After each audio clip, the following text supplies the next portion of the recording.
Hi everyone, I am Dr. Racine Renee Henry, aka Chef Dr. Ray, and this is A Palette for Love Live, where therapy comes off the couch and into the kitchen. I am extremely sick today, but I want to give you all one last episode before the year ends. My daughter also has the flu, so tonight's dish I'm making chicken and dumplings to help both of us feel better.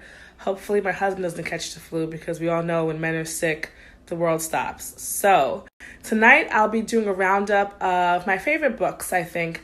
I think that for the new year, I want to give you a list of books that I like to read over and over again, ones I'm obsessed with that I think could help you get through the holidays and start your year off on a really good note. So let's get started.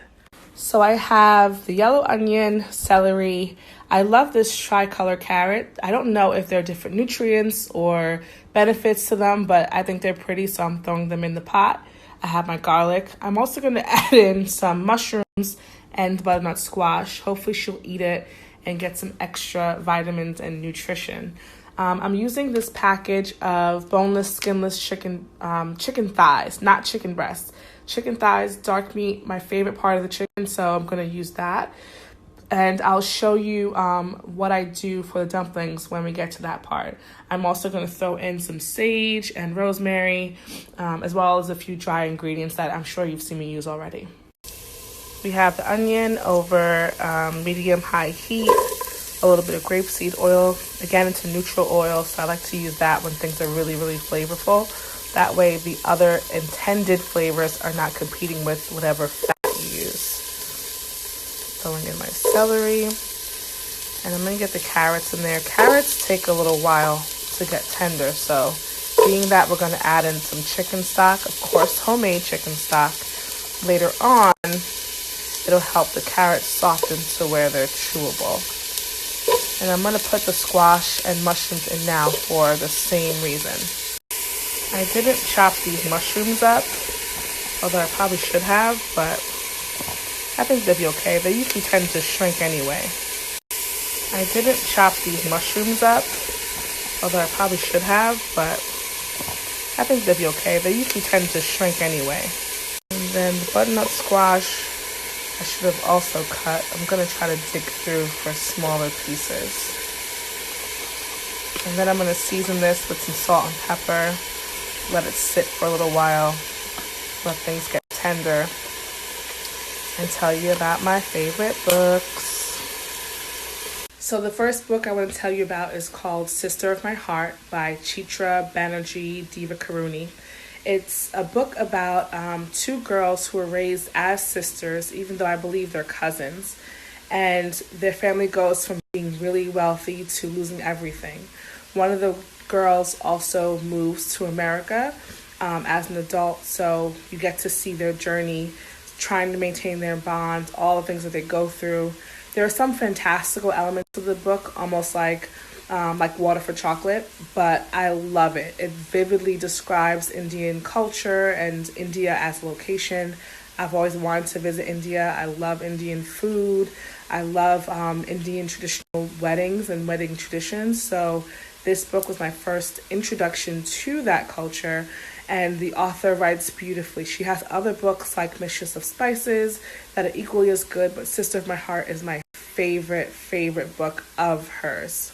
Growing up, I was always a big reader. I was that kid over the summertime or on holiday breaks that would really read the list of 100 books or whatever it is. My punishments were always my mother taking away my books or only letting me have one book. I'm usually reading 2 or 3 different books at a time, and I really love getting lost in the world that someone else creates. I love words, I love language. Maybe that's why I'm a therapist, but I really love that words mean things, for the better or worse. I love using different words in my vocabulary. I love learning new words, so books to me have a very, very special place.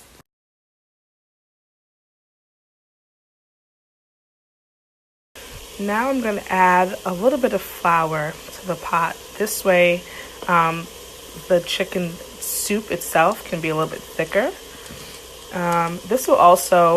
The thickening will happen again when I add the dumplings. I'm going to do the drop style dumplings. That's going to, of course, put more flour in the pot and help to thicken. But before the broth, this is a good step to do as well.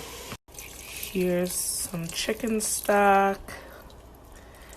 I'm going to throw in. I'm probably going to get some more. It's all frozen, so I have to try to defrost as I go without the big chunks of icy chicken stock in there. I'm going to add a little bit more, I think. Back to the books. Another favorite author of mine, absolute favorite author of mine, is Eric Jerome Dickey.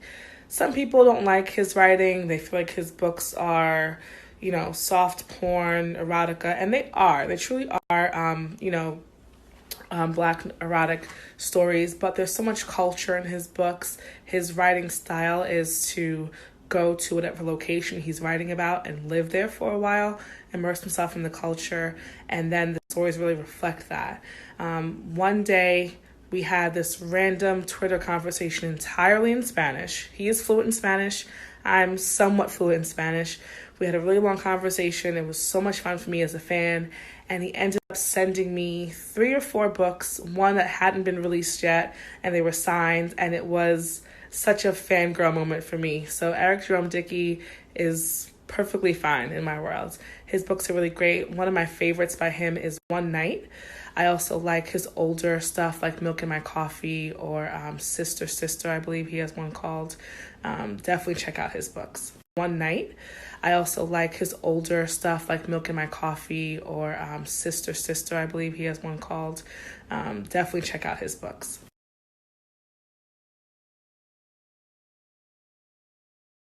I use my kitchen shears to cut up the boneless, skinless thighs into the pot. Kitchen shears are the unsung hero of the kitchen. You can do so much with them. I use them all the time on food. And this way you can make the chunks whatever size you want them to be. You don't have to use your knife all over again. And it goes directly from the container or the carton or whatever into the pot. You don't have to get the cutting board all dirty with salmonella and all that stuff. So there it is. You don't have to use your knife all over again. And it goes directly from the container or the carton or whatever into the pot. You don't have to get the cutting board all dirty with salmonella and all that stuff. So there it is. I've added some herbs de Provence, cumin, which I can never get enough of, smoked paprika, bay leaves, thyme, and sage. I'm definitely going to regret not tying the thyme and sage together later, but for now, this is what we. Other books that I fell in love with more recently, since I'm almost finished cooking and I wanted to give you my somewhat comprehensive list, there is An American Marriage by Tayari Jones. Children of Blood and Bone, which is phenomenal. There's also the sequel out now by Tomi Adeyemi. I also love 100 Years of Solitude by Gabriel Garcia Marquez, of course. What else? There's so many books. My mind's going blank now. I also love the Stephanie Plum series. I don't know if anyone has read them. I think they're up to book like 27 now. I like Jackie Collins. I like reading anything with like murder, mystery, romance, of course. I also love Ender's Game. I usually like the books more than the movies of a lot of these things. What else? I read Game of Thrones. Those were really great. I read those before the show came out, so I knew all about the Red Wedding and everything else. Everybody had no clue was coming. I'll think about it while I cook.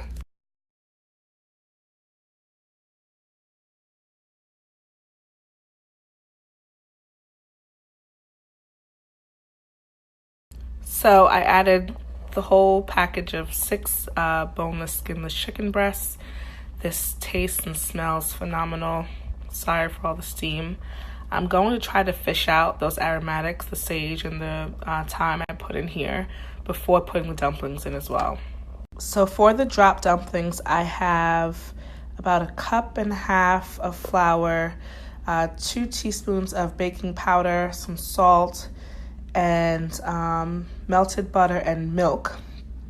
I mix the dry things first, mix the wet things separate, marry the two together, and I also threw in some fresh parsley that I chopped up. So I'm just going to literally scoop and drop this all over the surface of the pot, put the lid on, and let that get happy for about 15-20 minutes, and then we'll be done.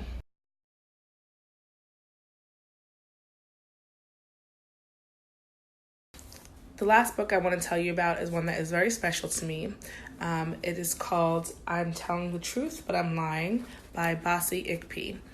Basi is someone who I've been a fan of since she was a poet on Def Poetry Jam back in the day, and we connected through Twitter some years ago talking about mental health. I am so proud of this book. I'm so proud of Basi for telling her story in her own words and for fighting for her story. I've met her only this year at her book signing, and she is as amazing in person as she is hilarious over Twitter. Her writing is literally just mind-blowing. The way she uses words, I've always loved and felt connected to. So thank you, Basi, for sharing this with all of us. Please get this book. It is amazing, and a New York Times bestseller at that. So yeah, that's not all of my list. I'll share some more, but for now, I think that's enough to get you started. The dumplings have started to puff up and cook. I should have put a few more to really cover the surface, but you get the idea. So much steam. Here we have the finished product of chicken and dumplings. I used a regular bowl this time. Couldn't decide on which one of my fancy ones to pull out, so I'm loving the chunky vegetables, the chunks of chicken. The dumplings will be a nice contrast in texture because they're so soft. And I cannot wait to eat this. Hopefully it helps my voice and throat feel a whole lot better.